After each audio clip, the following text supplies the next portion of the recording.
can come to school with them. Is it on? Okay. It's 7 on my phone. Are you ready, Jim? All right. You ready, Diane? Okay. Welcome to the school board meeting tonight. We have to excuse Karen Nelson, who is out of town with her family this evening, but we welcome the rest of the board here, as well as our administration and district personnel and members of the audience. We're happy to have you here tonight. Glad you can make it. We're going to start out tonight with the Pledge of Allegiance, so if you would please rise.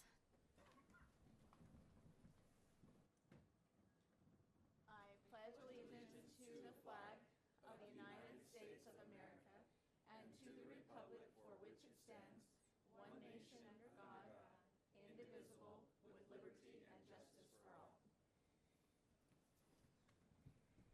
Thanks. I didn't open my agenda before I started the meeting. Okay.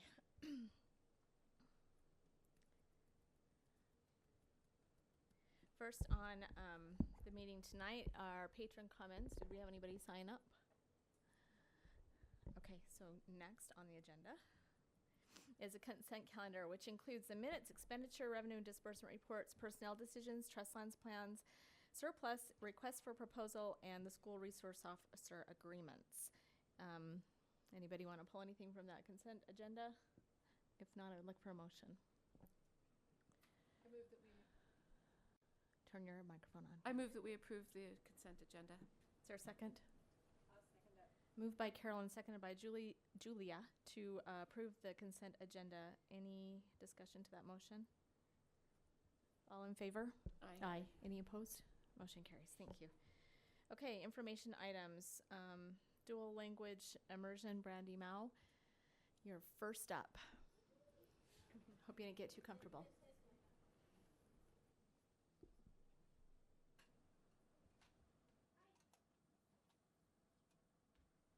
So you have that report there? Yes. In your packet? Okay. So superintendent asked me tonight to come give you an update of where we are with dual language immersion. So we'll take a look first at where we were. So advance to the next one there. So the light blue is roughly our total enrollment for K-6 students, and the small bar at the bottom indicates the number of students involved in dual language immersion. So you can see that it's growing. If you go to the next slide, please. Thank you, sir. Okay. So when we started in 2014, we had 5 schools, 5 languages. We had a couple of goals. We wanted to provide our parents with a choice to provide an academic program that would kind of serve as a magnet program to draw parents into some of our schools here in Tooele. And we were very successful with that, as we probably remember from the board meetings and the boundary meetings last year, or this last school year. And we have roughly on average about 55 students per cohort. Chinese has always been a little bit lower, but Spanish kind of makes up for that. Thanks. So this is where we are now. We have 8 total programs. We have 2 Spanish. One of the Spanish schools out at Anna Smith is what we call a two-way school, which means that we have a significant group of students in the student population that speak Spanish as a first language. And then we have students that speak English. And so that's what we call a two-way school. Those also, according to the new ESSA guidelines, we can use Title III funds also to support that because it meets some of those new requirements that are coming out from the federal government. Our remaining 7 programs are what we call one-way. So we have another Spanish program here. We have 2 Portuguese programs, and then a Russian, a French, and a German program. Each year we have about 440 openings amongst all 8 of the schools. This year we have 27 dual language immersion teachers, and 21 of them are international guest teachers, or teachers that are here with different kinds of visas. We have about 10% of our spots left open for this coming school year. A couple of the schools have more, and some of the schools have none. So I know that principals at both locations work very hard to fill it, and they've called parents and have quite a few phone calls out to parents to have meetings. So Next one, please. Thank you. We also have 2 new faces that are part of the DLI team. So the state, I've always been asking for help for Tooele. A lot of the bigger districts are able to pay for additional DLI support staff. And so I knew that that would be something that we would appreciate as a district if the state would help out. So both Jamie Leitch and Leo Valladares are paid for by the state, but they're housed here in Tooele to support us with our program. And they both come with quite a bit of experience. Jamie shepherded Provo School District through their transition from elementary to secondary. And so she's ready to help us with that. And Leo was a DLI elementary teacher, and then he also taught in 7th grade secondary, and he comes to us out of the Murray School District. So he has a lot of experience both with the upper elementary and going into junior high, which is really great, looking forward to what we will be doing in the next few years here in Tooele. So, and what we're going to be working on in addition to the transition plan from elementary to junior high is we also want to work on strengthening the collaboration, which fits really well with one of the big rocks that we have for this next school year, and helping teachers collaborate together to provide stronger instruction for our students. And we also want to look at the academic piece because that was one of our goals. So 3rd grade was the first year that we were able to do SAGE testing with our students. So then as we keep adding a year of data, we'll be able to see how our students are doing that are in the DLI program. Just a rough overview, just glancing at the data, the kids are doing just fine. If you looked at it, they're doing the same as if they were in a traditional classroom with some bumps up. But it's hard to say from 1 year of data if that's specifically because of DLI. And we will also be administering this state language proficiency assessment this fall with both our 3rd grade group and our 4th grade group. It's called the Apple Test. And I just wanted to close, this is a quote from a study that was published last year, and they looked at a longitudinal study at Portland Public Schools, which is low. They don't have a lot of money per pupil either, but they have high poverty and high diversity. So they have about 9 immersion programs in that school district. And they looked at students, they only looked at students that were put into the lottery for their program. So they looked at the pre-kindergarten students, so ones that got into the program and ones that wanted in the program but weren't chosen out of the lottery to solve for that parent selection bias, because that's sometimes what people say, well, kids do well in DLI because the parents are more involved. And then what they did from this cohort of kids that did get in and kids that wanted in and didn't, they did propensity matching between the groups of students, and they tracked. And what they found by the time these students were in 5th grade, they were 7 months reading, a group of students by the time they were over an academic year. So I think it was 11 months in reading achievement scores. So it's a pretty strong, very robust study that supports the impact of immersion. So do you have any questions for me? Do you want to give us a little bit of update on the new programs, as far as Rose Springs and Overlake and how they are comparing with the other schools? Sure.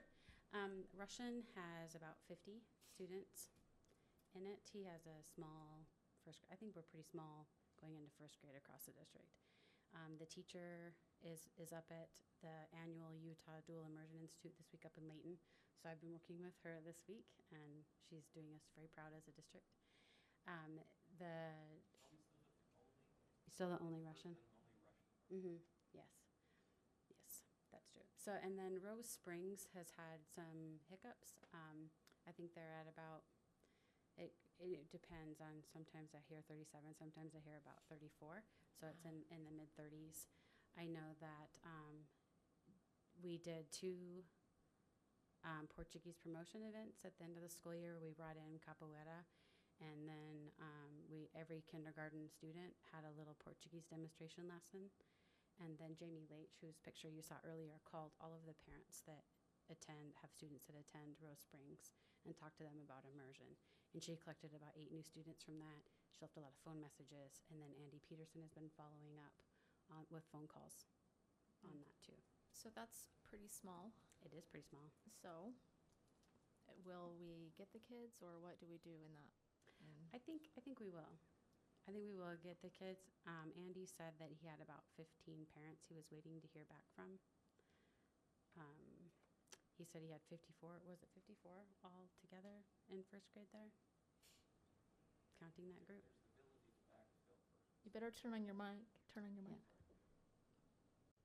So that there is the ability to backfill first and second grade? Is that Mhm. what the program? And we are getting,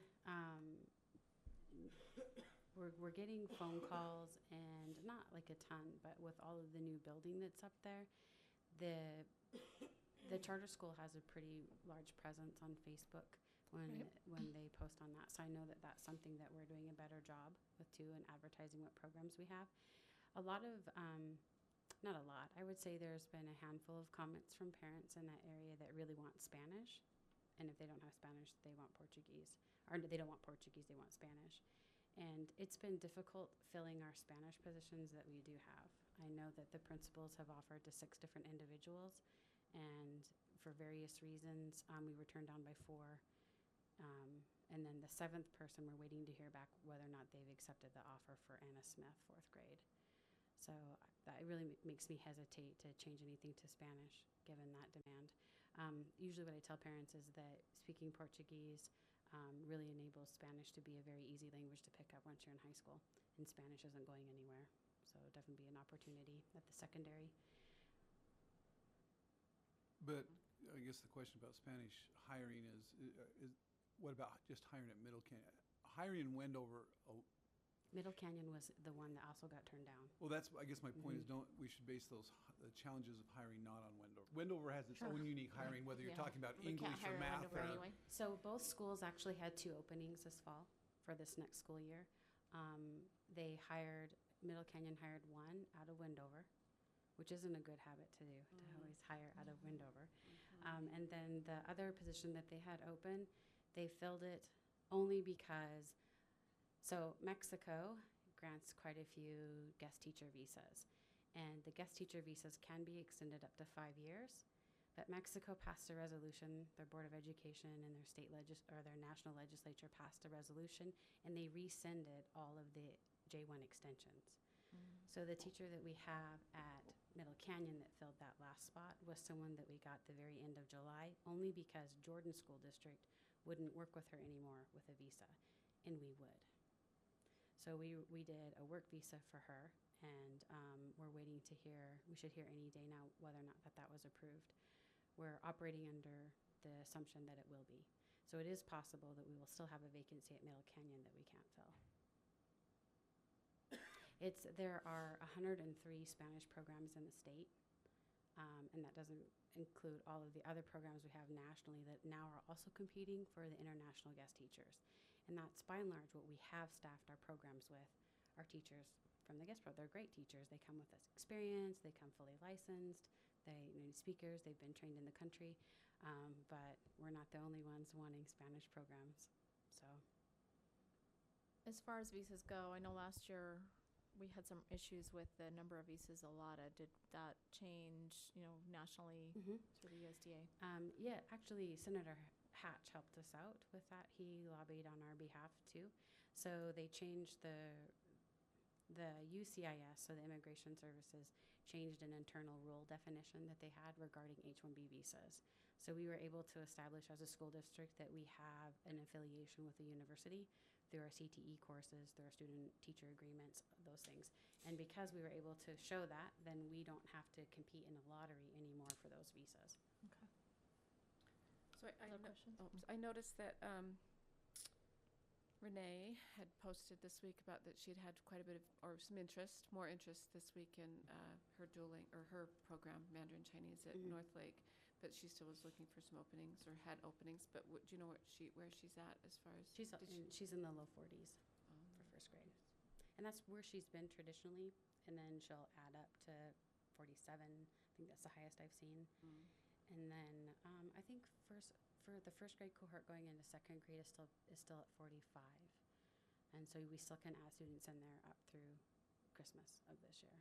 So just to clarify, you mentioned that there's going to be more of a campaign push or a social media push. Is there going to, or you're going to try to do more on the Stansbury page or in the? We have, and it hasn't just been us here at the district office. There's been parents too that have stepped up and really advertised for the program. It's just harder because there hasn't been a specific program in Stansbury before. So their parents from Tooele, the Tooele parents aren't allowed on the Stansbury Facebook page. So, but there are Stansbury parents that have their kids in Tooele programs that post then in support of the immersion programs. And I do too, but. Anyone else? All right. Thank you, Brandy. It's exciting. Thank you. Yeah. Voted leeway discussion. Lark, you ready? Are you ready? I'm ready. You're ready. Good. That's a lot of reading. Well, a lot of reading, but I hope a lot of it was a review, I should say. And Alex Buxton should be walking in any moment. I was going to ask hope, if you wanted me to wait. unless the door is jammed, not open. We can wait if you want. I was going to ask if he's coming. You know, I'll leave it up to you. If you want to skip and wait, It's, or just get the ball rolling Let's as get far it as going. discussion amongst let's go. ourselves. Well, I don't need to repeat what was written in there. I think you saw, what I highlighted there in green, I thought ought to be the key thing. And the reason I point that out is it's come to us a few times, and it's because it's now time to start as far as advertising and getting the word out. We're to that point, as you know, we need to start getting aggressive as far as that goes. But the only thing that we have talked about is increase in compensation. The thought has come up, is that all we're going to advertise, or are we going to advertise other things? And so what I do appreciate that we didn't have before was a calendar of events, and so maybe that's the best place to start. So you see why we need this. That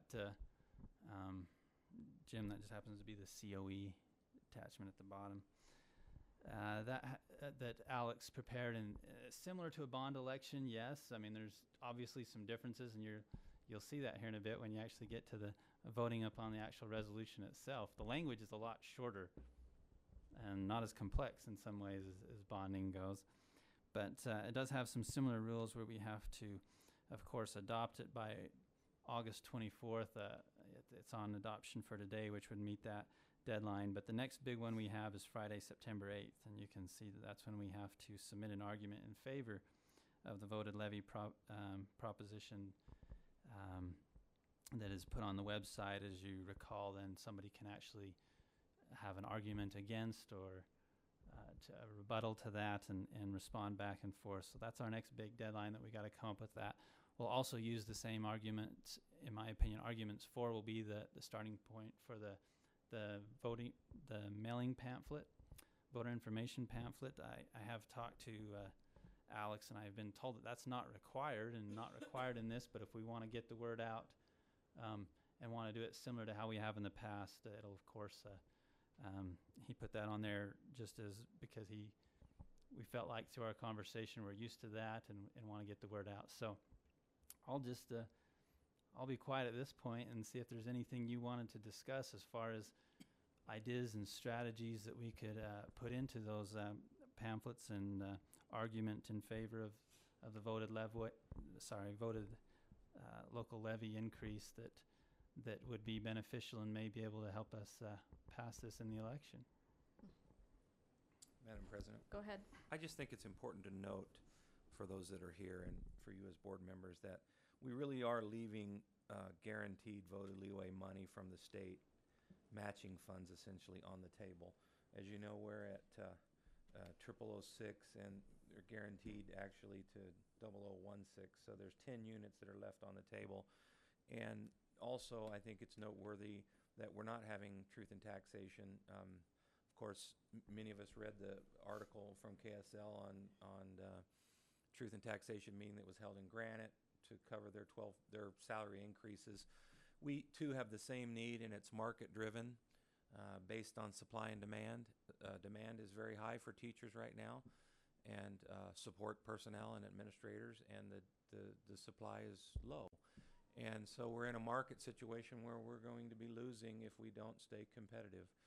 So while you voted, in a previous meeting to allow the certified rate to float down, we're also talking about now looking at a voted leeway in November where we would take advantage of some matching dollars that's available. And I know on the slideshow that Alex put together, it explains some of that. And so I think it's important that we emphasize that. And the story we are telling, whether we use money for technology or not, our first priority is to recruit and retain the best and brightest teachers for our kids. That makes a marked difference in success. And so we took some good steps this year to get salaries up to where they were at a more competitive level. But if you've seen what's happening across the state, there's still quite a shortage, and districts are moving to the 40,000 starting level. In order for us to do that, we would have to take advantage of a higher voted leeway. Will you remind us how much it will cost for us to get to that starting salary? Do you remember? How I much didn't- dollars to the Mhm. district Yeah. it would cost? So how much did we spend this year to get up to 36? Just off the top, it's roughly $3 million for the teaching pool. We didn't And- do the and that- same level for administrators Or for classified? classified employees. Mhm. It was just teachers, and it was $3 million, and that was moving up like $3,000, right? $38.58 per employee. Yeah, but our starting salary went from 33 to 36-ish. It's a real rough Yeah. rule is it's about $1,000 costs us $1 million. Just for teachers. Just But for if we teachers. want to keep also Right, our right. certified, our But classified, I mean, and I'm just doing really fast Yeah. math. So if you want to get to 40,000, it's Four going to more. cost another. 4 million just for teachers.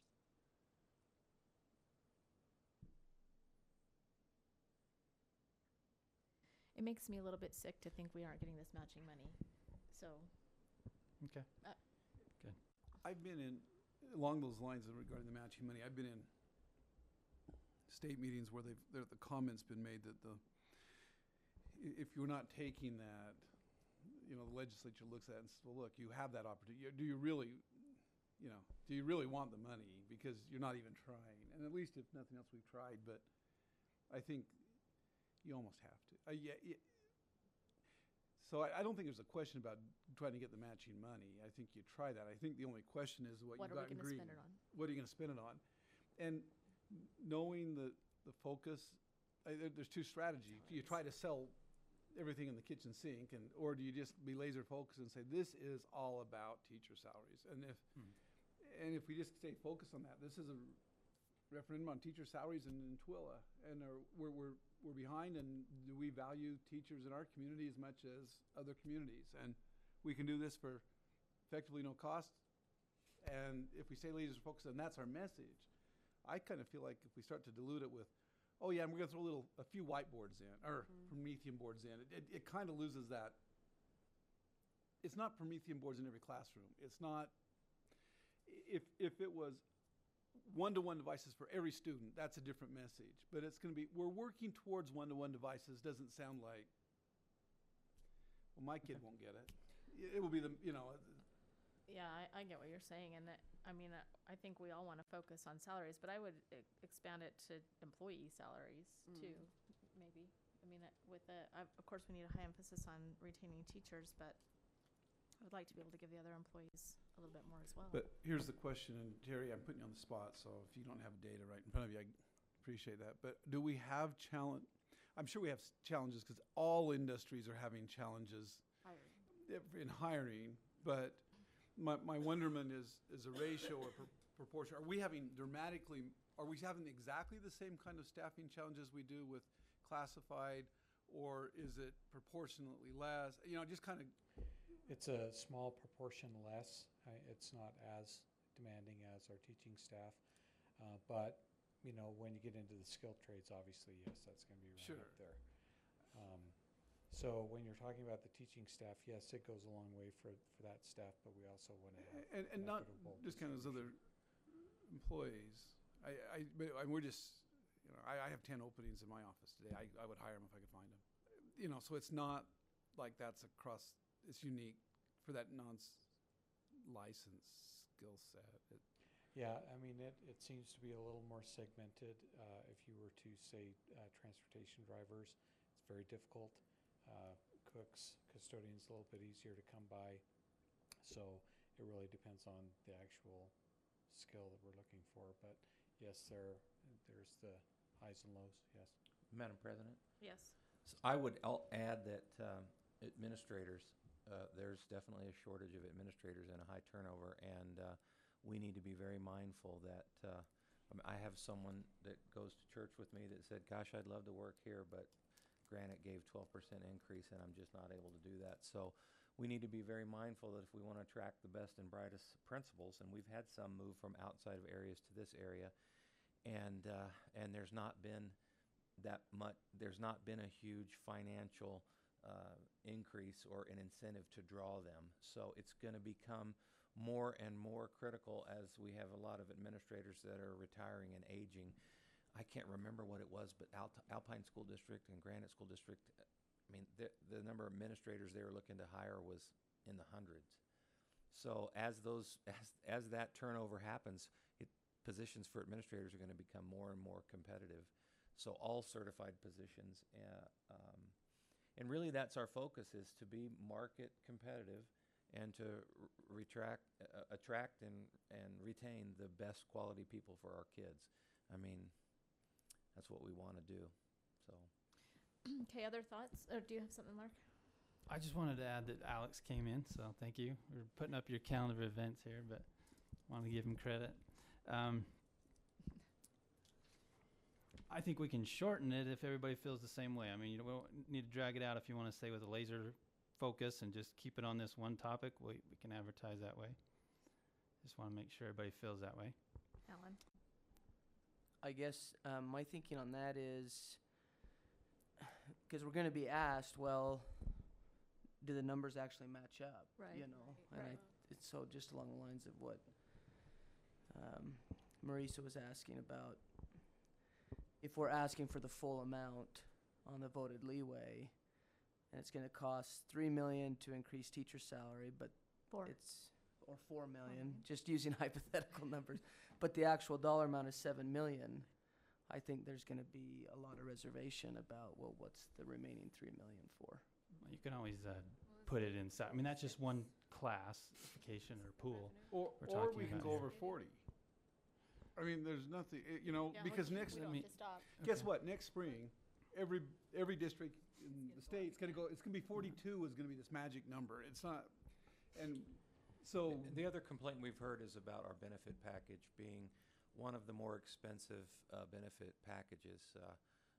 I know I had a new administrator tell me that their benefit package for family was covered in a district that they came from, and here they're paying an additional $200-300 a month. So,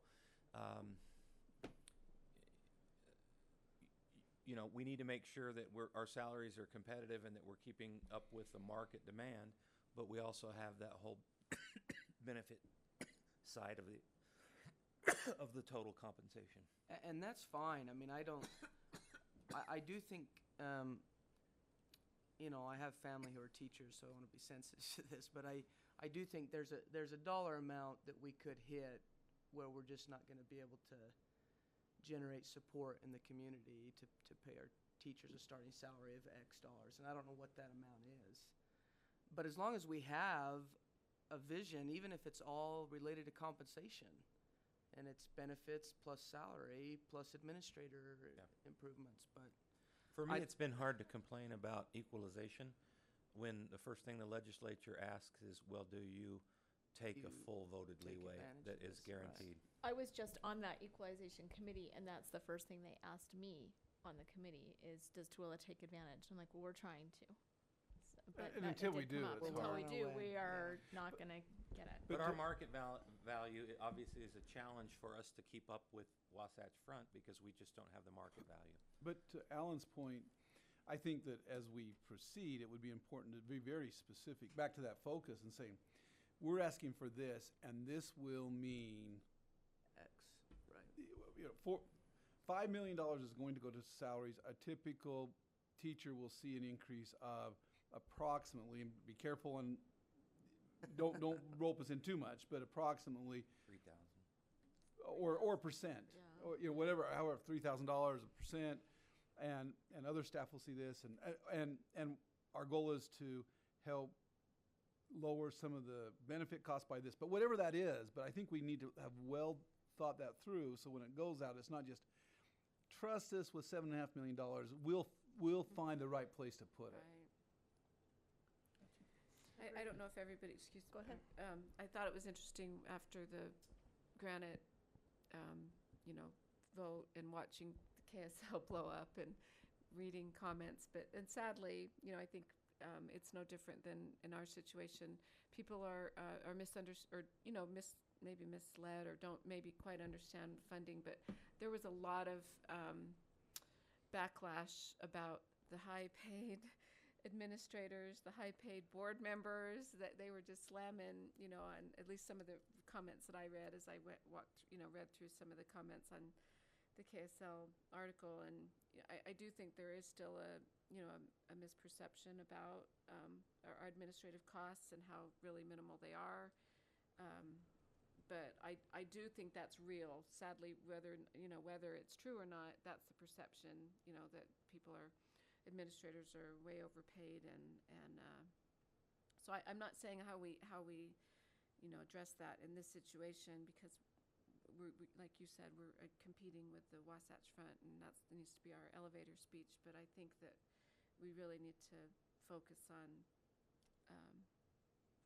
teacher retention and employee retention and all, not dismissing administrators, but I just thought it was interesting. I'm not just bringing that to everybody's attention if everybody else read some of the same comments I did, but it's concerning. And I'll be honest, I think that our schools now, because we're doing that at the same time, I'm not sure if there's going to be a. We're not. Well, their election is next year. Next They're year, only right, collecting right, signatures right. right now, and then the election is next Right. year. Sorry, that's right. It's just sadly a misperception, I think. But just my thoughts. Julia, do you have anything to say?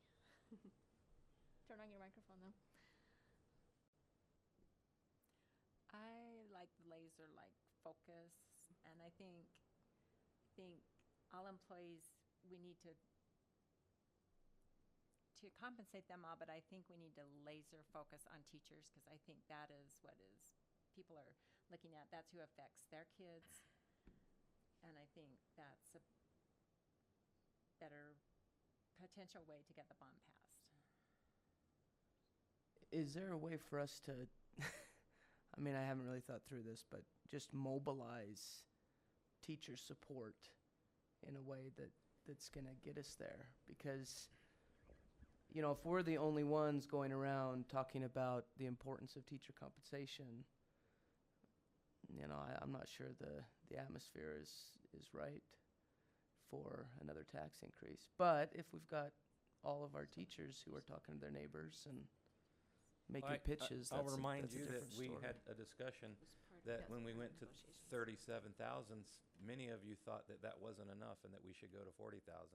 So we have to remember that discussion that we had. So tonight, really, if I think we ought to go through the presentation and hear from Alex a little bit, who did the crunching of the numbers. It is what it is. To be market driven, we're going to have to be more competitive. I don't think this is a board that just quickly makes a reaction to increase. We've kept that flat tax philosophy, but this year we felt like we could give a little bit on that rate and not have truth in taxation. But really, if we wanted to keep teachers, we're going to have to, if other districts are paying 42 in Murray or 50 in Park City, I'm not saying we can compete with Park City, but we're going to have to step to the plate. And so you're talking about $7 million, $7.5 million that you can get for roughly, the local portion of that is about $4 million. The rest of that's going to come from the state, so it's matched money. So there's minimal tax impact in my mind for the amount of return you're getting, because you have that match. Now, then once you're at that levy rate, then you have no choice to do what Granite did and do, when your market value increases, do a truth in taxation and try to capture that growth money. But at this point in time, we're not even fully taking advantage of the voted leeway. So we're hoping for equalization money. We're hoping for other sources of revenue. That's why we went out for a new school, and we're doing the online to try to capture some of that online revenue, if you will. It's not online sales tax, it's not Amazon, but at least it's, growth. And then we're seeing all this growth in this building, and we definitely have those needs. So anyway, I support you in your determination. If you pass a resolution tonight, we certainly will have discussions, as we've already had. We have a representative from TEA here on the board, Brett, excuse me, Rydalch, and we have Corey Price from TESPA, and both of the associations have been a part of those discussions and know how important it is for us to try to do all we can to retain employees and put packages together that will retain and recruit the best employees. So I think we'll be very surprised with the support we get from our local educators. I would hope. I would hope so too. I would like to encourage us to make sure we're sending out the same message to all of our educators, though, and I appreciate the support of both of the unions in that. But I think that it needs to come from us too. The message Absolutely. that we're sending needs to, whether it's by a video or, and then that would probably be the best, because then it's the same going everywhere. But I don't mind visiting meetings either, or whatever we have to do. But you have I some- agree, because there's a lot of different perceptions out there of what happened with raises and other things, and how many's got put where they got put, and it needs to be one message. One message. And laser focused and not muddy the waters with anything other than compensation, which, even though there are other needs, but now that I think we've had conversation with everybody, makes me appreciate more that laser focus. Lark. I just want to point out one other thing.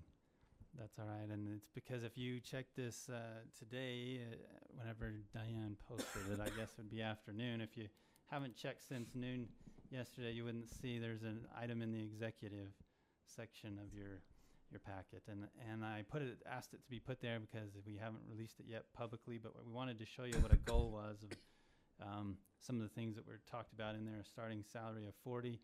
A salary schedule that other districts have gone to, like a one-lane salary schedule. How would that look? And so that's something that we've been working on. So to go to your question, I know I'm just using the logic of, I remember it was around $1 million for every $1,000 we went up in teacher compensation salary. So to move to that one-lane salary schedule, there's also some walkover costs that get into it. So just to answer your question, I want to look that up. It was a $3.5 million, the proposed salary one-lane salary schedule that you have in there as a draft. That's what we're working on. It's our subject to change, but at this point, that's the draft that we have discussed at this point. It's down here. So.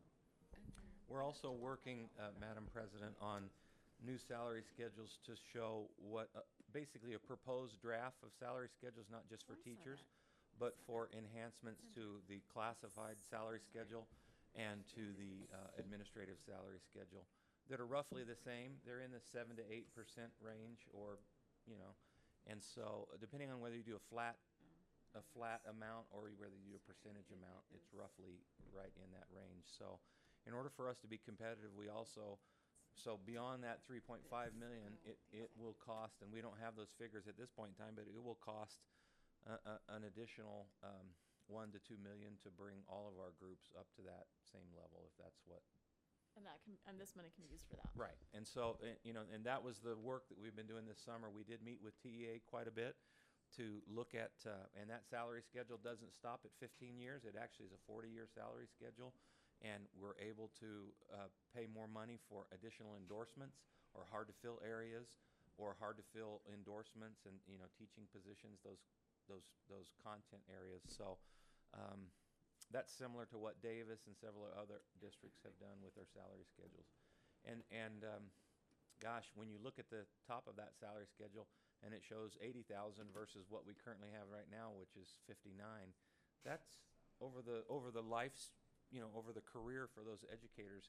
That should speak to them a lot more. It's not all about money to them, but it's about where the market is right now, And we're in Utah, and the market right now is let's do everything we can to retain and attract good quality teachers. So. Okay, any other comments? Did you want to say anything, Alex? You drove all the way out here. Well, I think you ought to go through a couple of your voted leeway slides. is this just the discussion Yes. item, or is this? Mhm. It's discussion. This is the discussion. Well, I brought with me the actual resolution, so maybe I'll Wait. till Okay. then to discuss the resolution, Okay. unless there's any questions that Oh. anybody has for me. I don't have any questions. Do you have a comment? do have a You're I moving just, I forward. didn't want to come, I mean, I actually think it makes a lot of sense, for a number of reasons. My big thing is, how can we, give it the best possible chance to succeed in November? And so, because, We have yeah. to tell our story. You have to. I mean, you got to it's tell the gotta go. story. I mean, the thing about the matching money, you know, it's like the wife who says, "I saved you a lot of money by going shopping," you know, I do that because all of the all the time. discounts, right? Uh-huh. You still are spending money, I think, is the Sure. idea. So, anyway, Did that help you, Lark? To know That where gave we're- us the direction we needed. Thank you. Okay. All right. Liability insurance update, Superintendent. Just wanted to show you the statewide look at liability premium. If you'll go to that, go down to our district. So our liability premium is going up, not necessarily because our district has had a high number of claims, but because the statewide pool is trending in a not very good direction. So the group that looks at a state risk and manages that decided on going to the 15% cap on change as opposed to the 20%. So if you'll see our district, we're going to go from a premium, annual premium of 106,383 to 122,340, which is an increase 15% or roughly $16,000, 15,957. And you can see other districts, they're all in the percent change of anywhere from 14 to 15%. It's right there at, and some a little bit lower just because of some claims history and adjustments. But you can kind of see where that's happening. The interesting thing I want to show you is on the next page. So for the last 5 years, as they've recapped and relooked, bus claims was the largest amount of claims statewide in the whole pool, and they were 8.6 million. And employment claims were the second, and those are due process, wrongful discharge, harassment, retaliation, misrepresentation, libel, slander, recruitment, hiring, contractual, and that's 4.9 million. Now, of that, if you go to the next, you can look at the school district's total group. The blue line is the ultimate loss. Those are the loss claims from 2010 to now. And the green line represents the projected premium. Look at the projected premium increase between 18 and 19, so the following year. The actual charged premium is the orange line. So there's about a 7 to 8% difference between what we're being charged in premium and our actual claims. Long story short, other state departments are beginning to complain that they are carrying schools. Now, you have to understand that inherently we carry more risk because we have high numbers of kids, of minors between the ages of 5 and, or even younger than that, 3-year-olds, and 22. So we're going to inherently, when you look at all 50 states, the school pool is probably the highest claim pool. But what's happening is all of the risk management departments and divisions are seeing these increased claims. And so in a way, what they're saying is they're subsidizing. They only have about 90% of their premium that are claiming. We have 107 to 110%. So we have to continue to work on risk assessment, risk management, I didn't get, as soon as I get the Tooele specific numbers, I'll forward them to you. I just got the look at the state level. Interesting side comment, they met with Lark as well as and his group, the UASVO, as well as superintendents, and they said they're thinking about doing what Idaho had done. If you'll remember, it was really kind of weird for me to come here and to note that we had a local attorney, and then at a certain point there's this awkward handoff to an AG through state risk. Whereas in Idaho, as soon as you got the initial complaint, due process or whatever, you had an attorney assigned to you, and they carried you through the whole case.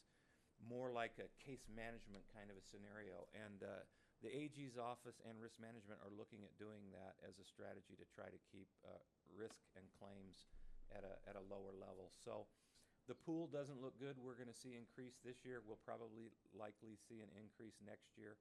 But they're looking at restructuring how they do that. They're also looking, the AG's office, at the way that the governmental immunity laws are written and some of those limits. Because some other states have a little bit more aggressive, limits on the governmental immunity. So there's a couple things happening at the state level, a lot of discussion about the risk pool and how much premium is coming in versus the claims that are going out. I shared this with...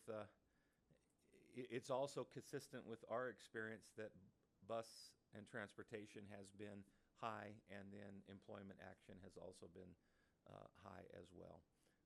We actually there for a little while were trending down. We've seen a little bit of downward trend in workers' comp. We're really working hard on the safety factors across all, and I know Wynn talked to me about the training that he's doing with drivers and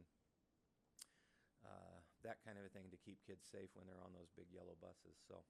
Anyway, that's how the risk management pool looks right now. So there's some concerns, but they're trying to massage that to keep that pool from continuing to, trend towards higher costs.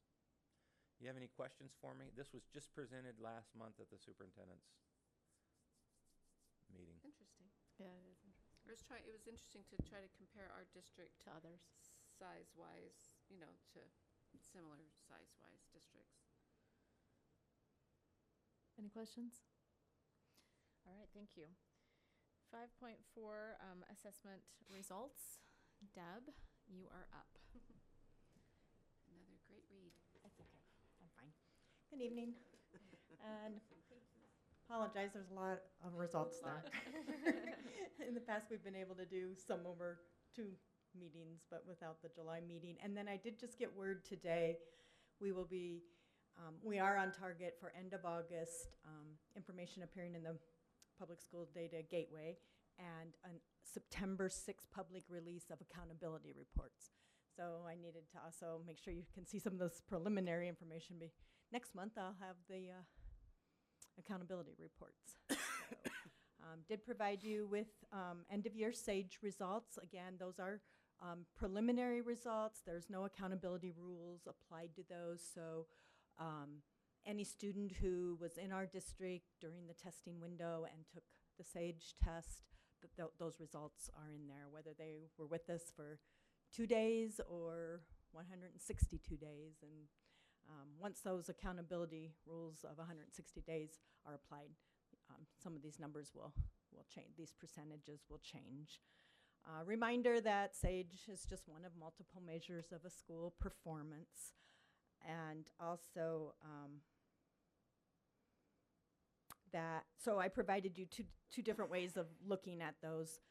You have each subject matter, so like for ELA, each test that was given for English language arts, a look at each school, and then a comparison with the state and the district averages for that. And then I also included with SAGE the 3-year longitudinal look at the district aggregated level.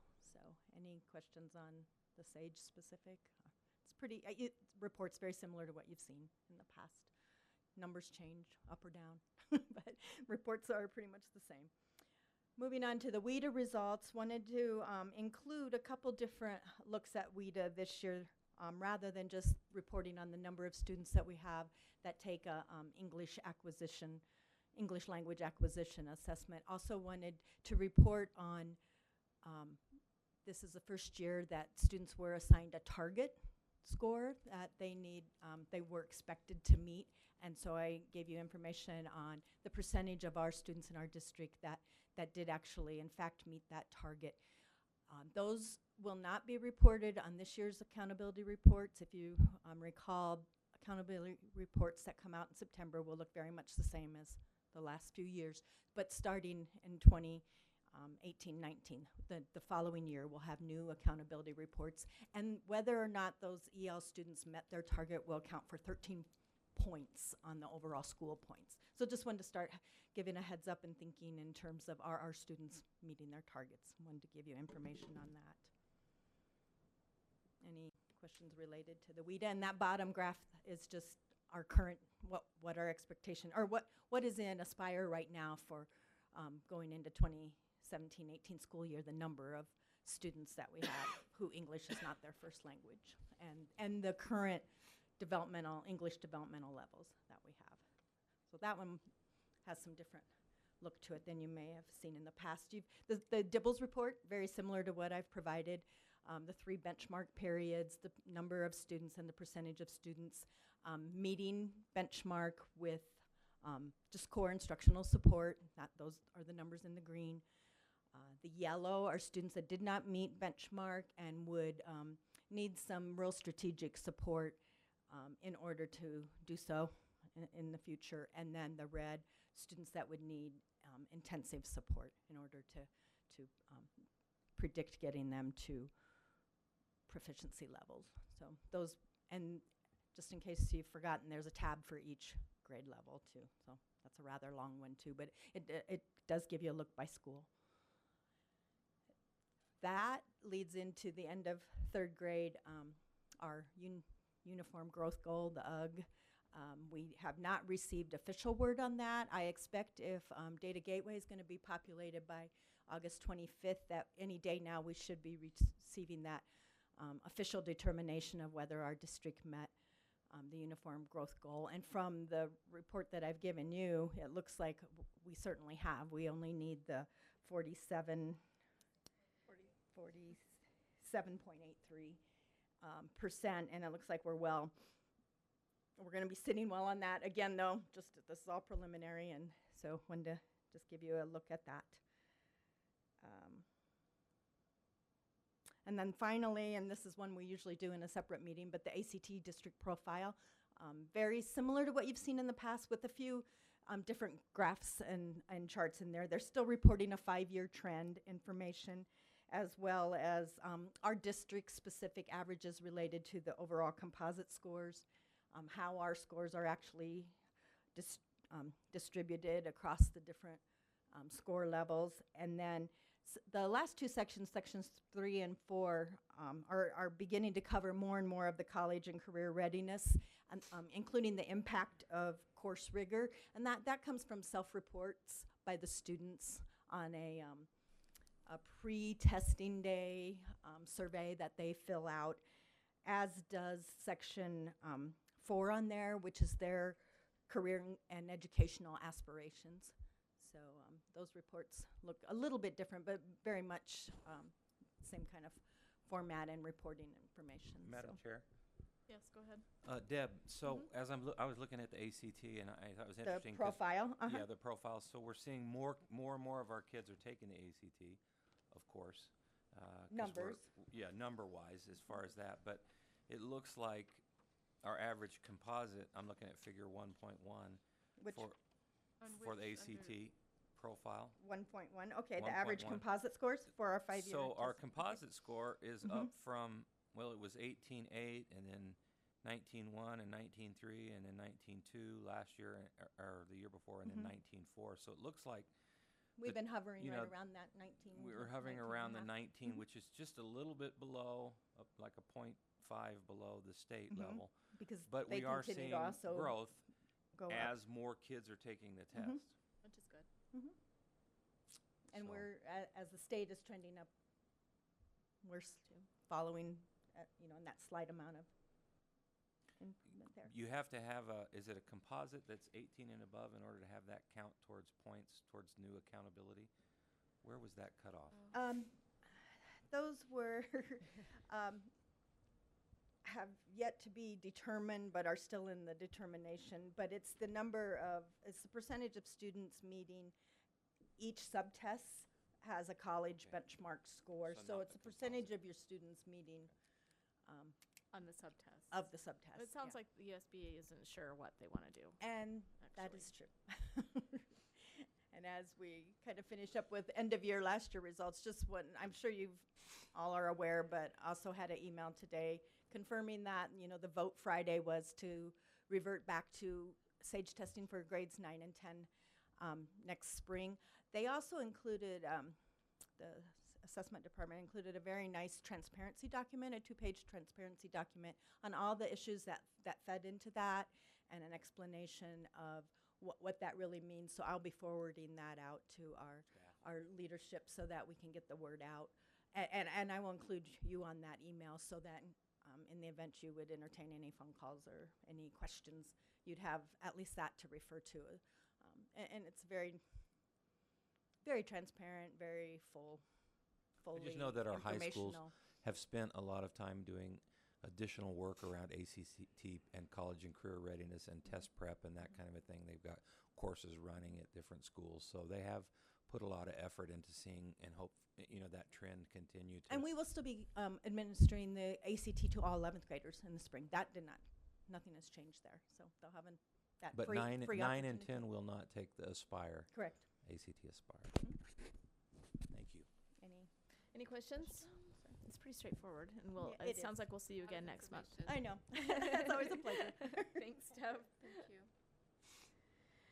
Okay, 6.1, resolution calling the special voted local levy election and related matters.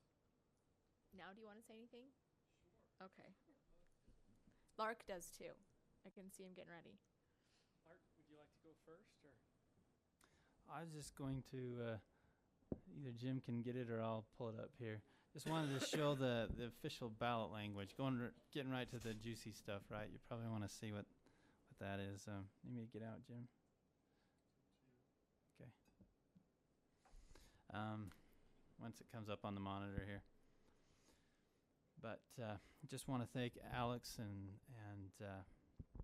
Brandon. Of course, Brandon was the one who helped draft the legal language in it, and I was quite surprised being used to bonding language and particulars that have to be in there. I actually like seeing this nice, short, sweet, concise, however you want to put it, That's language on the understandable. ballot. So, but I thought I'd unless you had any additional questions for me, I thought I'd just turn the time over to Alex to walk through it. I'm sure we'll be looking at potentially adopting that today. Sure. Well, thanks, Lark, and thanks to the school board. My name's Alex Buxton, and I've been a municipal advisor to the school district for many years now. And I think that Lark kind of hit it on the nail on the head. This is a substantially shorter resolution than what the board is used to with the bond resolutions that we typically bring before the board. This is an election resolution that, in order to move ahead with a bond election in November, it needs to be adopted 75 days prior to the election day. And the calendar that was up earlier, I believe election day is November 7th, if I'm not mistaken. And so the last day to adopt this resolution would be August 24th. So kudos to the district. You've decided to bring this forth with a little time to spare in case any tweaks needed to be made. So what we have here is just the kind of the standard election resolution, only instead of it being a bond that we're looking to get voter approval on or get the vote on, it would be for this 0.001 of every taxable dollar in the district as the proposition language shows there. So I'm happy to, Brandon Johnson put the resolution together. He was unfortunately not able to make it tonight. I'm happy to answer any questions pertaining to the resolution. Although I'm not your bond attorney, I'm happy to answer those, and I could also answer any questions regarding the calendar that was put up earlier. There's, assuming adoption of the resolution tonight, there's several things that would still need to be done. I know Lark had talked about a voter information brochure, which in this case, it being a voted local levy, the brochure is not required. However, it sounds like it's probably the intent of the board to put some literature together based on your earlier conversation and get that sent out so that, like bond elections, you got to get the word out and give them all the information possible if you want to be successful in the election. So I'm happy to answer any questions. Otherwise, it would be my recommendation to move ahead in adopting the resolution tonight. Okay, does anybody have any questions? Do you want to add anything? You're good? If you don't have any questions, then I would entertain a motion.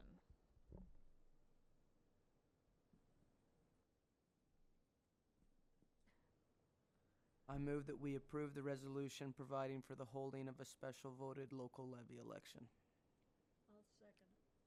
It's been moved by Ellen and seconded by Kathy to approve the resolution providing for the holding of a special voted local levy election. Any discussion to that motion? All in favor? Aye. Any opposed? Motion carries. Thanks, Alex, and Thank thanks, you. Lark. Taking all the way up. Yeah. Madam President, Yes, go ahead. this is probably moot because it seemed like it was unanimous, but are we required to, on the bottom of the resolution, there's a roll call vote? Oh, we'll fill that in. Yeah. Okay, you're Yeah, okay. we'll fill You that don't have in to and go. We sign it filled out. it in Yep. before. I think we asked that last time too. Did we? Yeah. Could be wrong. Yeah, thanks for driving out, Alex. Thanks, Lark, for your preparation. Okay, revised policy 5008, graduation requirements and school credits. First read. Trisha, welcome. Good. How are you? Fantastic. Good. Okay, so you have the policy in front of you. The changes really came about to this policy because we started a new committee for new course approvals. So as new courses came in, we wanted to make sure that we had curriculum alignment and all that stuff. And so we decided to look at this policy in connection to that, and we found some errors in there. For example, social studies, we know that they need 0.50 credits in certain classes, and the policy said 0.05. So there were little things that we went through that we said, you know, we need to make sure and clean this up. So what you have is a cleaned up version. And I did give you a little bit of background on a separate piece of paper just so you could see what the overarching changes were. I will also tell you that right now, the state board is also reviewing this at the same time. So, but because of some of those changes, I mean, a 0.05 social studies is just not acceptable to have out there in a policy, and we didn't really want to wait. So we just wanted to clean it up a little bit, and you'll see some of that on there. But know that we will be looking at what the state is doing with R277 and making those changes to this policy as well. Any questions on that? That was a question that I had. There you And go. Ms. Brian also asked me that same question, Yeah. so you answered. So we will need to, but there's some things that we just felt we really needed to clean up for clarity, that we knew that we needed to be in alignment. So considering this is the first read, we really wanted to move forward with that. But like I said, I think there'll be, we'll get some information during the next month or so in terms of any direction that they're doing. And I think what they're looking for is more flexibility with grades 7 and 8. I have a question. I wonder if there's a misconception out there regarding the 5x5 schedule. People feeling like we are requiring more credits to graduate compared to what the state is asking. Have you had questions about that? Like, think that? I personally haven't, but we have, and To address that, You better use the microphone. Sorry, you have to move your desk stuff. We historically have.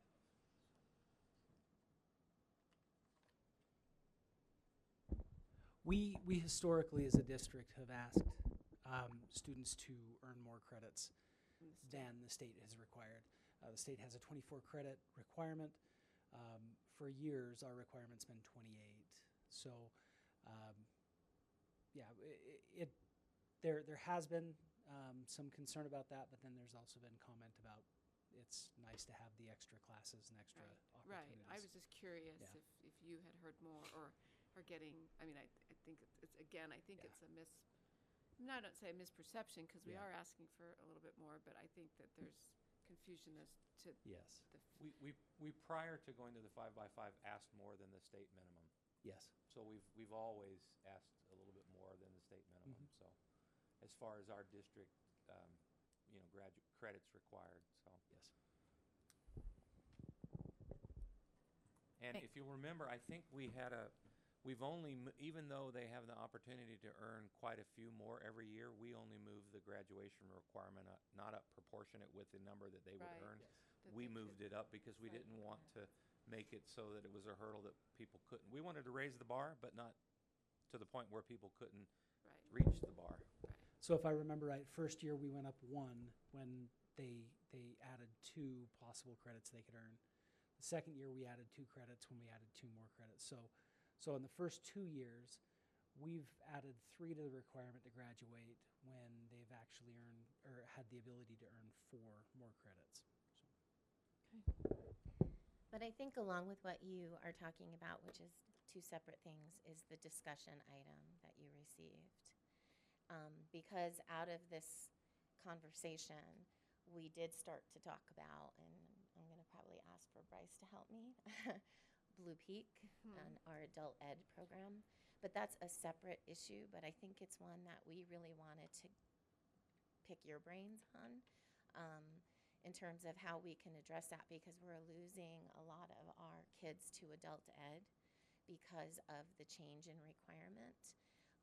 And so we had some ideas, but we really wanted to pick your brain on that on a separate. So I don't know if you have any more questions relating to the first draft of 5008. And if not, I'd like to talk a little bit about this discussion item briefly. Go ahead. Okay. Bryce, do you want to come up? We're just trying to figure out how we can really retain our kids and be able to boost up the program. And we're concerned because it's not just our Blue Peak kids that we're quote unquote losing to adult ed, but you'll see from that chart, that's some preliminary data of kids that we are losing from all of our high schools to adult ed. So we were thinking about, having perhaps maybe a different credit requirement for our Blue Peak kids, maybe looking at a different schedule system for them to provide more flexibility. Look at how our programs are working. We do have My Tech High coming on. Is there a way that we can hybrid and give kids the flexibility they're looking for when they're looking for the flexibility that adult ed has? Yeah, the biggest concern that it boils down to is up to this point in adult education, we'd been averaging 30 to 40 high school age students who had dropped out.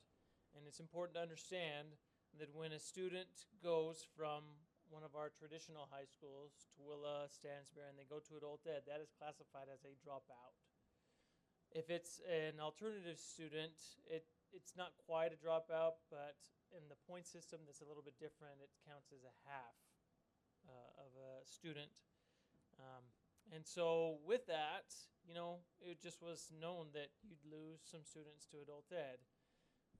But this year we saw a significant change where by Christmas we were already at about 100 students, high school age students, who had transferred from different schools to adult education. We ended the year at about 193. Well, that's what the numbers that they gave us. Now the number in the chart are a little bit different because when we asked the state their numbers compared to ours, they did it by a source funding code 2, and we have different funding codes, and they only ran the 2, and when we told them their mistake, they were like, oh, well, that's close enough.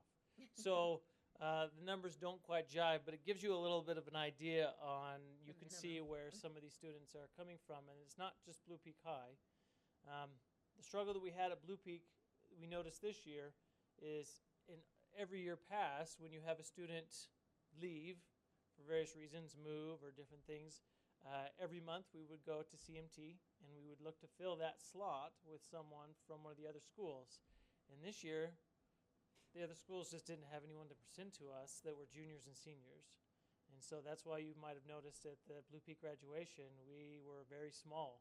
And it's just because there were no students, instead of transferring to Blue Peak, they were transferring to adult ed. It's a 24 credit diploma. They can go at their own pace. They can do it in their own flexible time frame. And so for a lot of students, that was much more appealing to go in that route. I have to ask, which is probably a really dumb question. You're going to roll, everybody on that front row is going to roll their eyes. But why do we care if they go through adult ed and they go that direction? I mean, okay, so we lose WPU, but we also lose, we don't have them in our classrooms. We don't, I mean, we're not educating them, so they're not there. I mean, philosophically, why do we care? I think the biggest concern does boil down to the money that's lost, that we potentially are losing over $600,000 of WPU. Yeah, but they're not in our classrooms. We don't have to educate them. They're not using our counselors. They're not using our resources. They are using our curriculum. They are using our program. I mean, So I'm just helping. I'm really trying to understand. The program that they will use is Edgenuity. The program they've used in the past was Compass Learning. So it's the same educational program we have used for credit recovery in the past has been what they have used for their credit through adult ed, original credit in adult ed. So we are providing that resource for them. And so if we were to provide it within the confines of our students and our school buildings, we would recapture that WPU as opposed to offering it through adult ed where we don't get that WPU. I think the real question is, what are we doing that's not retaining kids? What are we not offering as far as choice that kids want? That's why we looked at online, because there are some homeschool students that we haven't engaged. If someone's going to offer it, I mean, we could say, hey, let's bring 25 new charter schools in here because they can take our kids and we don't care about the WPU. We still have some fixed costs for buildings, so we do care about WPU. And even though, it's probably not a dollar for dollar kind of a loss, I think we need to ask ourselves, hey, are we providing a full array of educational experience? Why would kids go to adult ed? Because it's an easier path? I would hope that they would get more of an engaging, exciting, valuable learning experience by being with us. So it causes me to pause and look and say, hey, why are we losing kids? What are our programs doing that aren't attracting and retaining kids? And we have way more full services to offer kids. We all know how important it is when kids are involved in extracurricular activities. It's things like that they don't get through adult ed. So, if we truly value the programs we offer, we're going to want to. It follows that we're going to want to see kids in our programs. Yes. I mean, I think it's a great question, but I think the more important question is, why are we not attracting? I mean, we built Blue Peak High School, put an alternate school program in for a reason. Do we not need that now? Do they all go to adult ed? Or I was just going to ask that. are we? How different are we, and what value are we providing? And what changed it? I mean, I'm not asking, but if it did, but did something change at Blue Peak where we're not? So some of the things that are drawing kids to adult ed is the flexibility of it. A student can go and get a job during the school day and then work on their adult ed stuff in the evening. It's more flexible for them. Do you want to speak a little bit more about that as well? The more credits we add. And the credits. It's the credit. There's a big Adult ed stays difference at now 12. than there wasn't so much before, like 4 credits compared What we're to now finding, 10. what we started to see a lot of our juniors, we weren't obviously promoting this, but a lot of our juniors who were in the 5x5 and were able to get some extra credits, they looked at it and they realized I'm just a couple classes away from graduation. Why don't I transfer to adult ed, finish them up real quick, and be done before I'm even in my senior year? And so we had some students do that. Definitely the flexibility of it, that as soon as you're done, you get your diploma right there. I mean, you are finished. We saw this, the first time it really kind of smacked me in the face is I had a student who we'd worked with, and teachers put blood, sweat, and tears into this student. And we got him right till January of senior year and just had put so much effort into it. And he came and said, I need a job. I've got to help pay for stuff with my family. I'm going to have to transfer to adult ed. And we were sad to see him go. And then I saw him in April, and he came and said, guess what? I graduated. Yay, celebration. But it was a little bit of a struggle, that went there and was able to finish up. So I think flexibility plays a big role in a lot of students. The credits, there's no way around that. 24 credits is appealing to some students. And so right now, to kind of talk about, we're at 193. I'm not seeing that number is going to go down. As much as we look at 10 credits per year, at the end of your junior year, you're going to have 30 potential credits. And you need 24 to graduate from adult ed. That's the state number. Right. And that number won't change because adult ed is not geared for high school. It's really geared for post-secondary or post-high school. So if you have a 50-year-old who wants to get their high school diploma, we're not going to say, sorry, you now have to do 34 like the rest of us. They'll go to another adult ed program. So I guess Just you can see the thoughts. type of conversation that we're having, and we just wanted to know sort of where you guys were, if this is a conversation worth us continuing to have, and what type of direction you think we. So it's more of a pick your brain. It's not a monkey. We're not putting the monkey on your back. But we've been talking about it for quite some time, and we said, why don't we just ask the board what their thoughts are on it? What do you anticipate online doing then now? Because now we are throwing another path for them to go down. So now we could be talking even more. What are the credits for the online Right. high Is it- school? So the online high school at this point will match the same credits that we are. At our high schools. But most online students through My Tech High are not diploma Seeking. track, diploma seeking. They want opportunities to do concurrent enrollment and entrepreneurial kinds of experiences and some college credit, but they're not as interested as we are in a traditional diploma. So the whole landscape is changing, and we're They just may trying just get to, a GED or Yeah. some. or not. When Harvard came out and said, "Hey, Yeah. we'll take They don't need it homeschoolers anymore. even without a high school diploma because they work hard as long as they have pretty good scores on ACT. We'll take it without a."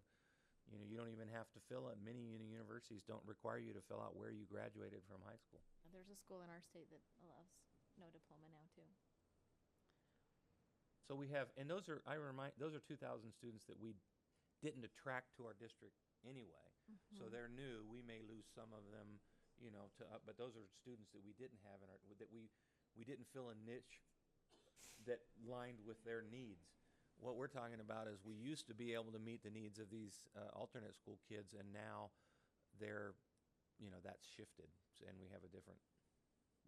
You have a Comment? Go ahead. I guess Superintendent, you brought it up, is the concern of, we build, the CLC and have a Blue Peak High School as our alternate high school, and it's concerning that are we, and right, is there a need? Hopefully, and what are we doing if there is still a need, and hopefully there is. Or a changing need. Right. Yeah. Right. And I do think there is a need for What do that. we need to do to attract Yeah. that group of kids that There's do a need definite to be for there? those students. Yeah, so there's a need for those students for that alternative setting like we've got at Blue Peak. But I do also think there's a need for us to explore other alternative settings, whether that be kind of an a la carte online where students can go and take some original credit online outside of their high school setting, or a full online setting, things for us to look at in the future and offer opportunities for kids that if we don't offer it, they're going to find elsewhere. But I think the bottom line that is the concern is that if they can get their diploma with 24 credits, many of these kids are going to do that, whether we offer it as a flexible, a hybrid, an a la carte. The bottom line is we have some students who just want to finish and be done. Right. And so the question, and that's really where we come down to, because I don't think that your question was a crazy question. I think it's a realistic question. But I think the concern that we have is that we know that the program that adult ed is using, we pay for. It's our program. So what kills me is Why that can't we use we're it? not getting any kind of assistance in funding to help them get that. It'd be nice if we could get even a portion of it. But I think the 24 credit is really the thing that's the biggest sticking point for these kids and why they leave us. So, here's a question. Mhm. It might require Hal, the math major, to figure this out, but just walk through this for a second. And I haven't put a pencil down because I've just been thinking this through, and there's probably something why it won't work, but the state mandates 24 credits. The challenge is that we're equating their 24 credits to our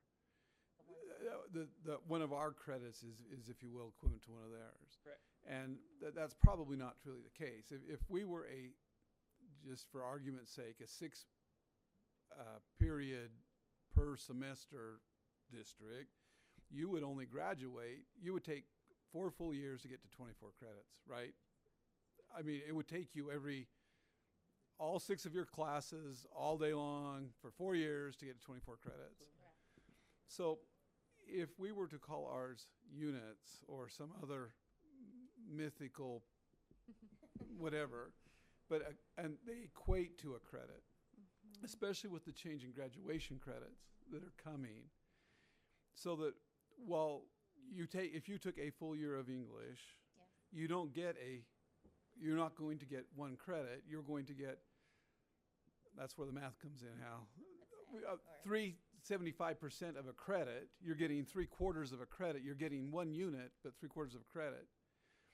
And you can do the math such that it would take until the middle of their senior year even before they had earned 24 credits. But really. But you would be taking more units. Is that, you see, it's some nomenclature and some math, and I'm just wondering if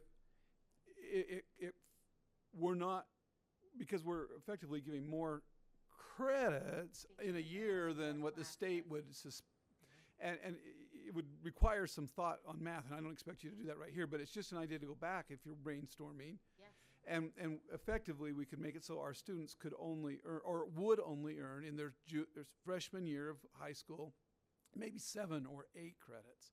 And it would require 3 years or 3.5 years, however you elected to set that up, before they got to that point of being eligible.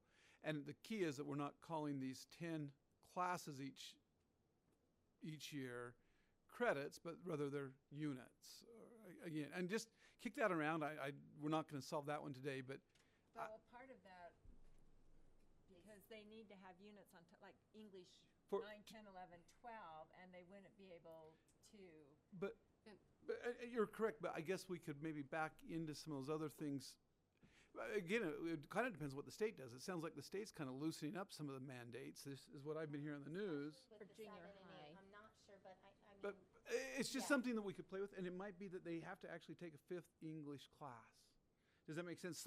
Somewhere through their high school experience, they have to take a 5th unit that may be, it could be captured through an AP or a reading class. I don't know all those answers. It's just. I think it's worth a conversation, but I think if we call it something different, but we're still requiring the same elbow grease, they'll still look to the Well, 24 years. But see, but I think the key is that you're only requiring 20.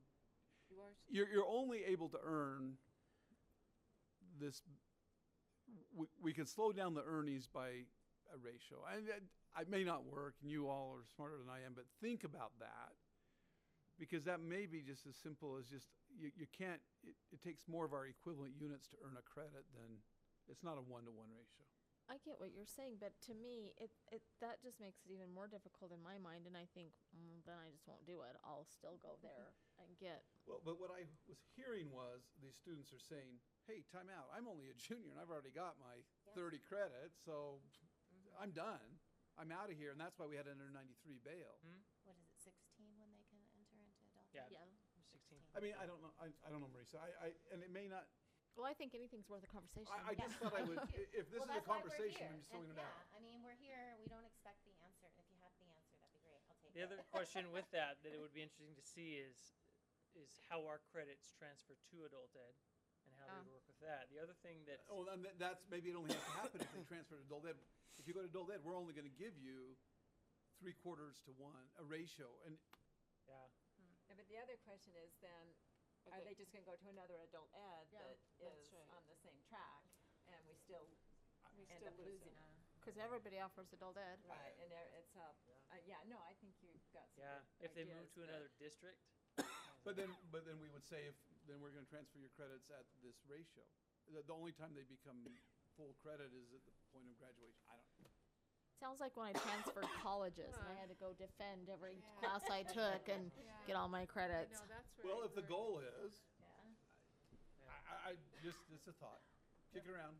I don't think we're gonna ever make the credit discussion equivalent. I mean, we could compete with adult ed. The question is, like, which is a good one, Scott, should we? Should we compete?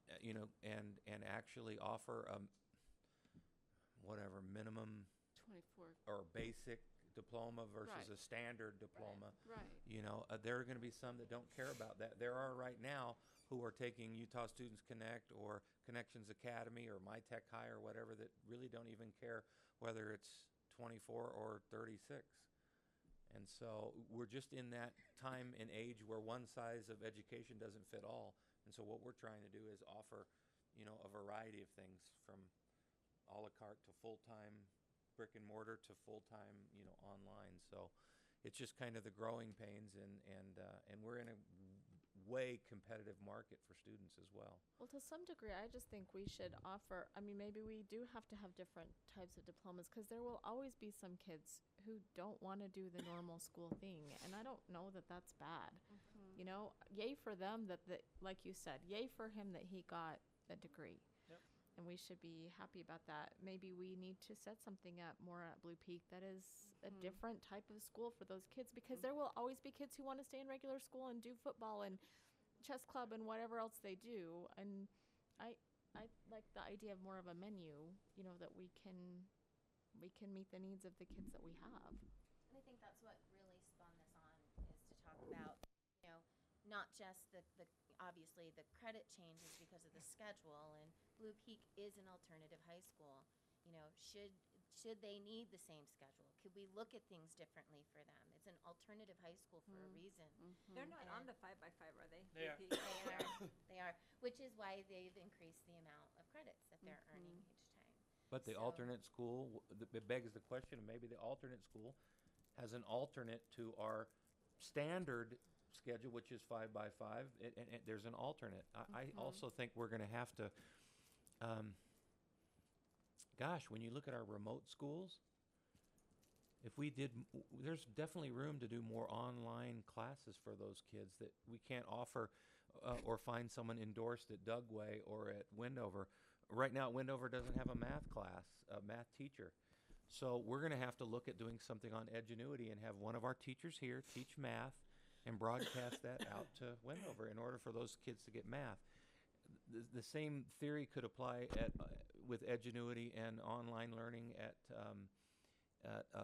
Blue Peak.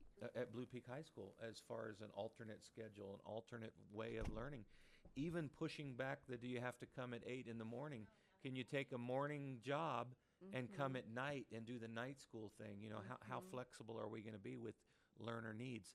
That the video that we posted from that gal that's in My Tech High from Monticello, she was, you know, I can at 10 o'clock, 11 o'clock at night, and a lot of professionals are doing that right now to get graduate school. I can do my schooling then, and then during the day I'm at my job. So it's real challenging for us because we're typically just traditional 8 o'clock to 3 o'clock brick and mortar kind of educators. And At the National School Boards Association meetings that we went to this year, I went to a class that was taught, I think, by somebody in New Jersey who has just run into the same sort of thing. And they've done just that and made different kinds of diplomas and different kinds. And it was very successful. They got their homeschool kids. They got a lot of dropouts to come back. And maybe I'll find that information, see if I can And I find it and think give it it to would you. give But Blue Peak more of a presence. Like you said, it was a small graduating class. It's a beautiful school. The teachers there are phenomenal. Right. Like it, Yeah, they are. to go to that school is pretty incredible. And we want the community to know that. And so I think we need to figure out how we can get our students back and make that school really thrive. the comment that I heard from someone was, why is Blue Peak High run like Tooele High Light? Should we switch it and not try to do standard what we all do and just do it kind of light version? Why don't we make it a different experience for those kids? You know, think about why they're not being successful in the regular, setting, and it doesn't align with their needs. So, and I don't think that was a criticism, but it was yeah, just, it's just a do we thought. try to just it's a light version of Tooele High or Grantsville High or Stansbury High, or Which it is. is it different education? Absolutely. Which is what they didn't like We in have the first smaller place. class Yeah. sizes. That's about our only difference. So why are, yeah. Because those They kids. only need to go that- 4 days, four periods a day or 3 periods a day and they can graduate with Yeah. that many credits. I think that's absolutely something that we should look at. That's something that we'd like to. I think we set up a entertain. program that is equal to and matches what adult ed does. Any comments down here on this end of the? No? Okay, well, you've heard some ideas, Scott's ideas, some different And ideas. I know Does we're that not give you voting enough? on this, but I we have get to vote on the policy. sense on the right, on the policy, but the overall pulse of the board is absolutely, Talk about it, talk, yeah. that's the purpose of, and we appreciate the open discussion, and we gotta think outside of the box, and we appreciate that you are, and meeting the needs of these kids, and if it's a 24 credit or whatever it is, then I say, let's look into that, because we want to retain and keep these kids, and so, as best we can. So that's my opinion. So Okay, thank you. there's your discussion. Now back to the revised policy 5008, which we need to Thanks, Fred. approve for second reading. I move that we bring policy 5008, graduation requirements and school credits, onto a second reading. I'll Sure. second that. Okay, it's been moved by Carol and seconded by Julia to bring policy 5008, graduation requirements and school credits, back for second reading. Any discussion of that motion? All in favor? Aye. Aye. Any opposed? Motion carries. Thanks, Trish. Okay, revised policy 5047, emergency safety interventions for students. We had Madam President and board members, this is just kind of clean up some language to be consistent with new legislation that came out. I think since I've been here 4 years, I think I've rewritten the bullying policy 3 times, and it will have to have another tweak again this year with the staff, parent grievances, bullying type of thing. So that's coming, but this is one that we keep tweaking and that they keep adding some additional clarifications and requirements. So it's, very mild. You can see right there what we had to add a section on training of how we were going to approach training around. It's really the Disability Law Center and the Special Ed Group, they're really concerned that in Utah we're seeing more use of seclusion and restraint. So it really, they call it emergency student safety procedures, and it just really clarifies that and how we're going to do training. So I would, I believe we should Implement. just approve it tonight. Okay. Any questions, Superintendent? If not, a motion. Don't all be asleep. Anyway, Go ahead. I move Kathy's that we looking. approve policy 5047, emergency safety interventions, with the changes brought forward. Second. It's been moved by Carol and seconded by Ellen to approve policy 5047, emergency safety interventions for students. Any discussion to that motion? All in favor? Aye. Aye. Any opposed? Motion carries. Madam President, I would add, Yes. we got the policy update today from Burbridge and White. There were 6 brand new policies added. There were 4 policies deleted, and there were 122 revisions recommended. So That was with If- fewer laws. if we did 10 policies a board meeting, we wouldn't be able to get through all of the recommended policy revisions. Wow. But we will try. Head lice. It's always a fun topic. As I was reading it, my head started to itch, and I was. We were kind of nits taking and- bets of who would start Oh. scratching. Yeah. Well, Yeah. we have not had a head lice policy. We've had a practice or procedures, but parents call every year and they're looking for it, and it's not. You can't find it, and so Superintendent Rogers has asked us to put it in policy. So Matt and I did some research, and we found that the most current recommendations, everybody says those no-knit procedures are no longer what schools should be doing because it's keeping kids out of school for long periods of time, and they need to be at school, and it's affecting their education. So we've looked at the information, the most recent information, and written the policy for you to look at. Thanks. And we're just recommending that it's Second- the first read second read, so okay. that parents can comment. Okay. Any questions about the policy before we have a motion? I think it's good that we're having a policy, because I It got is. lots of calls last year on this Yeah. subject. I did too. Yes, we did spend quite a bit of quality time talking about Sometimes this. our procedures get kind of hidden They get in the lost. operations manual, and it's way more transparent to have, this is our policy on our transparent website that you can search at Sure. on Board Docs, so Well, that's it's what we're not trying to do. interpreted different by different people, so yeah. Okay. Yeah, it's interesting. Yeah.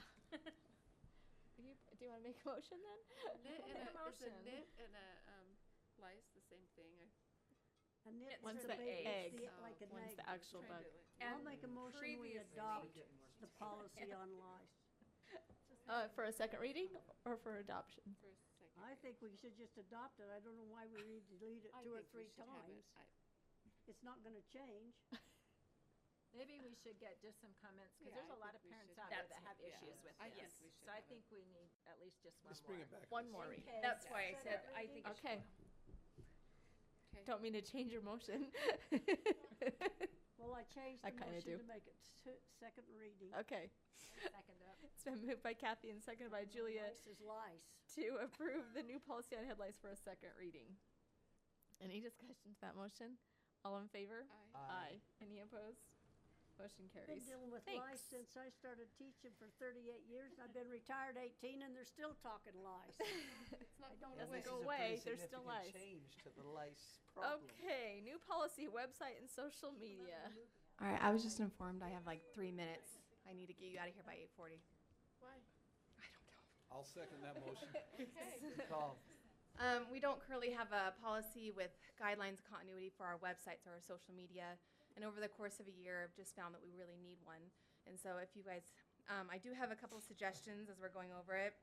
There's a typo on section C, maintenance, under 4 and 5, and so we'll fix that. And then also on the last section G, under social networking, number 5 and 6 is not really related to TCSD employees. It's more parents and families, so I would actually recommend removing that as well. But otherwise, pending your questions. Madam President. Yeah, go ahead. Marie, what do you think about including in here somewhere the long training piece from the, you know how the state requires community councils and district to do certain training around digital citizenship? What about including that the district will have approved curriculum at different grade levels, looking at appropriate citizenship and online safety, that kind of thing? I didn't see it in there, but I'm just wondering if we need to, Well, I don't. kind of blend it together. We currently have a few different policies already in place that may address that, and I'll have to look at that. Like acceptable use policy, Yes, I guess. yeah. But does it address the whole, I'm just thinking about the Well, we whole just digital had to- citizenship requirement and how it was kind of awkward the way that bill was written, that it required something of community councils as well as district. It just makes the community council responsible for the digital citizenship, which is weird because they don't teach at the school. That's what I thought. I'm just wondering if we should have a section in there on digital citizenship and that here's what we do to promote that and to, encourage that kind of, not just digital citizenship around the adults and what they do, but around what students do, so. I would think if we do, it would be a separate policy because Okay. this is a website and social media, so it really is more, when I read it, it's more like employees setting up a website and Facebook or Twitter or whatever, right? Mhm. So if we're doing something for parents and students, then maybe that would be, I don't know. Its own policy, Its own it seems like. policy. And we do have like a parent family involvement policy and a personal tech and comm devices policy, and yeah, there's a lot of different ones we could probably add it to that may be more applicable or have own, which we can look into though. So maybe look into those or see if any of them overlap even. Yeah, maybe we could combine a few not of those. have, And although this one's kind of long, but. So is this going to be part of the new safety, as we're doing our safety training right now, and we've had to review, is this going to be on that now? Holy I would cow, think we're Not adding for them. this year. No, this No, is not not part for of this safe year, schools. but I'm saying in the future, I would Well, we think. definitely need to get it out to staff to get comments because some of them are gonna have to change their practices. And as you know, we had some boundary violations in the last year regarding appropriate use of, website and media and Yeah. which sites were linked to, and students were directed to, so. It's They're a, very- it's a big change. Time is that? It's needed. A lot of this is to protect us as well and students as we're going forward. It's not just setting up websites, it's also like how are you going to use it and who's responsible for it. And it's not just your web tech, it's also your principals and administration that are responsible. And it just lays out everything. We don't have a lot of continuity on this.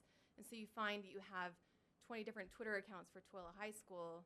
Who's maintaining that? What if something inappropriate comes up? Who do we go to? We don't know. So this is really just to kind of get a little more control over the situation so that we have that, I don't know.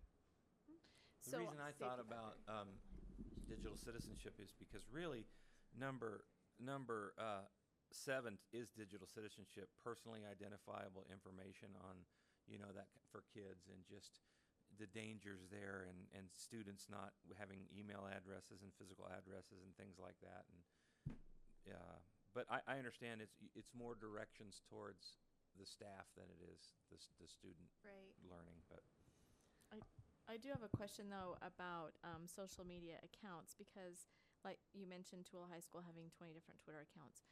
I think they probably still would because they have, the freshmen have one and the sophomores. So is this just the official school? I mean, how do we really police that and can we? Well, I think the only thing that in this that I'm asking for is like, okay, if you're going to have official social media accounts, you just need to send us a list every year and who's maintaining that. Okay. That's all that's about. And at some point, don't we can't monitor. That's what I think. If a freshman girl decides that she's going to start a Twitter account of THS freshman girls.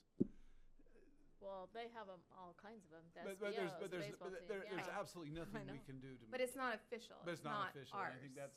It's And the ones that are blessed, and if something nasty comes up on that, we have no influence. I think that's the key is that if these registered official accounts, we will recognize as such, and And it would protect us, could potentially. we know who owns it. And Right. It's Right. not an unknown. And if it's not that, we have no different than any other Twitter account out there, and they can call it what they want, right? Right. And I mean, this dives into a lot of things. For instance, our websites. I was meeting with a lot of my peers across Utah, and they were all saying like our ADA compliance and the OCR complaints. This would kind of help address that as well. We had a few copyright issues when I first came, and I noticed we removed those. We can avoid that by teaching all of our schools about copyright laws, and so this is really a safety precaution measure that is needed. Is there anything gained from a second reading? It seems like. Do you need a second reading? Do you feel like, or it seems like as we reviewed it, it's pretty much straightforward there, and I just wonder having it at the first of the school year would be valuable. I don't, you tell me. Well, I do need to make those changes that are in here, but also potentially give an option for staff to look at it I as well. think it's a good idea to let staff look at That's it. fine. Helpful. Because they are going to have to change Right, names, and they're going to have to add things, they'll have to make sure they're on the district server, so. Well, I propose that we approve the website and social media policy for second reading. Second. It's been moved by Scott and seconded by Ellen to approve the website and social media policy for second reading. Any discussion to that motion? All in favor? Aye. Aye. Any opposed? Motion carries. Great work. Yeah. Go ahead, Mr. Ryan, with your favorite motion of the evening. I motion we adjourn. Is there a second? Second. Okay, we're adjourned. That's Alan's job. Thanks for coming, everyone. With this cutest little buddy. Oh, my. How old? He's almost a year in September. Got to go to California to see him for my anniversary, that's what I wanted. Oh, man. What number grandchild? Yeah, I have one little guy. I've got all these. No wonder you were